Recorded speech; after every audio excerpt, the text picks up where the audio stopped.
So yun guys, dito mo kukunin yung baso, tapos iinom ka ng tubig, zamzam, then pagkatapos mo uminom, dito mo itatapon yung baso mo sa loob. Yan, dalawang butas. Doon yan magsisiksikan na yung lahat. So magiging ganyan ang forma niya pagdating na sa loob. So ganun ka linis po dito.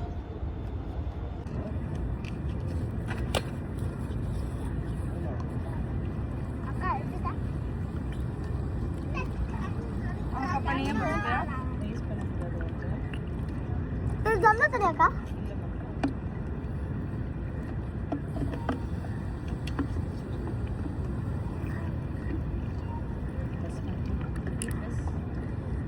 fresh